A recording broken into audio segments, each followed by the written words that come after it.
আজকে এমএলএ সাহেবের বাড়ির 500 মিটার পূব দক্ষিণে যেটা করারকম যাওয়ার রাস্তা একটা দলং দেখবেন, ওটা হিজড়া দলং।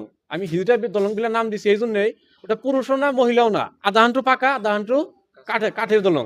কিছুগুলা মানুষে কইবেন নিছে যে পুরানো ভাগবত সমিষ্টিতে শেরমান আলী স্যার যে এনটি কাম করছে তার থেকে নাকি 3 গুণ বেশি কাম পুরানো যারা জনের সমষ্টি আসাল এই সমষ্টির ডক্টর হাফিজ রবিকুল স্যারে 3 গুণ কাম বেশি করছে। কইবেন হইছে এটার বিষয়ে দুই একটা কথা কোন।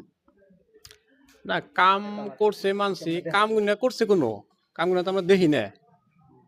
আমরা যদি সিম্পল কথা, আমার বিধায়ক হাফিজ রফিকুল সাহেব উনি একটা কথা কইতেছে, বারে বারে নিউজে দেখতেছি যে জৈনা সমষ্টির রাস্তা ইঞ্চি ইঞ্চি যদি আমরা মাপি তাহলে বাগবর সমষ্টির থেকে 100 কিলোমিটার রাস্তা বেশি আছে।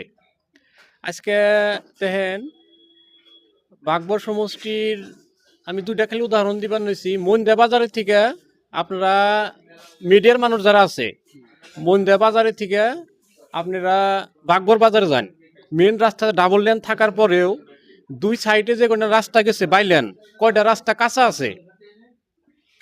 আর জনতা বাজারে থেকে বালিকুড়ি হইয়া খরিচালা যান বা জনতা বাজারে থেকে বাঙ্কা ট্রেন দিয়ে গুনালগুড়ি যান, মেন রাস্তার কি অবস্থা, দুই সাইডের কয়টা রাস্তা পাকা আছে।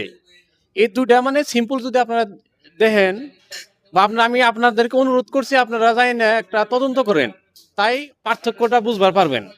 আজকে দেখেন আমরা যে জায়গায় বই রয়েছি এটা হচ্ছে জনতা পঞ্চায়েত। জনতা পঞ্চায়েতের একটা চর আছে, এটা পশ্চিম বালিকুড়ি চর, আমরা দুরাপাড়া বিলা কই। ওই চরে প্রায় 6-7 হাজার জনসংখ্যা বসবাস করে। চর বিলা কওয়া যায় না, প্রায় 50-60 বছরের বসতি মানুষের। এই চরে আজকের দিনে যোয়া 20 বছরে, আগের কথা কই না, যোয়া 20 বছরে আমাগো বিধায়ক রয়েছে খালেক সাহেব আর রফিকুল সাহেব, ওনারা এক পাইছে বালু পাথরও আজ পর্যন্ত ফালায় নাই। ওই চরে থেকে বাইরে যাওয়ার চারের মধ্যে 4টা দলং আছে, কাঠের দলং ভাঙ্গাচোরা, মানুষের যাতায়াত করা অসুবিধা, যাবার পারে না। তারপরে আপনারা দেখেন এই যে মসজিদ বিটা চর প্রায় 25-30 বছরের পুরানো একটা চর। এই চরে প্রায় 8-10 হাজার জনসংখ্যা বসবাস করে। যাওনে মেন রাস্তা যেটা একটা সুতি আছে, মানুষ যাবার পারে না। তারপর চরের ভিতরে যাই দেখেন এক পাশে বালু পাথরও পড়ে নাইকা, মানুষের কি যাতায়াতের অবস্থা। এই দুইটা চরের আমি উদাহরণ দিলাম, দুইটা চরে মানে 7-8 হাজার করে জনসংখ্যা বসবাস করে, এখন পর্যন্ত একটা সাব সেন্টার নাইকা। কিছুগুলা মানুষ আন্নের কইছে তার মানে যে বাগবর সমষ্টিটা ছোট ওই জন্য কাম করছে দেখে দেখা গেছে বেশি অঙ্ক বললে তার মানে বাগবর সমষ্টিটা মানে নদীতে ওই জন্য যেটুকু জায়গায় কাম করছে এখানে জায়গা তার মানে আন্নের দেখা গেছে, কিন্তু জনের সমষ্টিতে কাম করছে দেখা যায় না বড়র জন্য এই বিষয়। না এই যে ওই মানুষগুলাই বাগবর সমষ্টির ভৌগোলিক কোনো জ্ঞান নাই তাকে। আমার বিধায়ক রফিকুল সাহেব দেখছি কইছে যে বাগবর সমষ্টিটা ছোট্ট, মইন্দা থেকে বাগবর, কিন্তু তারা কিন্তু ওই পাহাড়পুর ডুংরা আগমন দিয়া বিষয়ে জানে না।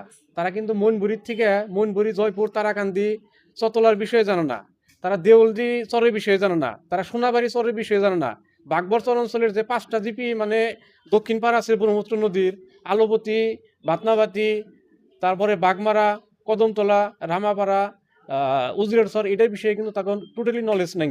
আজকের দিনে যেটা বাস্তব সত্য কথা, বাগবর সমষ্টির চরাঞ্চলের যেটা 5টা পঞ্চায়েত বিলাক হয়, আলোবতী, ধর্মপুর, ভাতনাবাতি, কদমতলা, উজরের চর, রামাপাড়া, এই 5টা পঞ্চায়েতের যে রাস্তাঘাট হয়েছে তার তুলনায় আমাদের জনিয়া সমষ্টির রাস্তা, পাকা রাস্তা কম হয়েছে।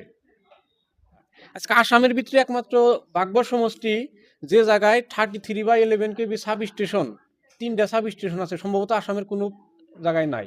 2টা 8 কোটি 8.5 কোটি টাকাতে 2টা মানে টাওয়ার লাইন বানাইতেছে কারেন্ট নেওয়ার জন্য। এটা কারা করবেন হইছে? এটা সব শেরমান স্যারে করতেছে।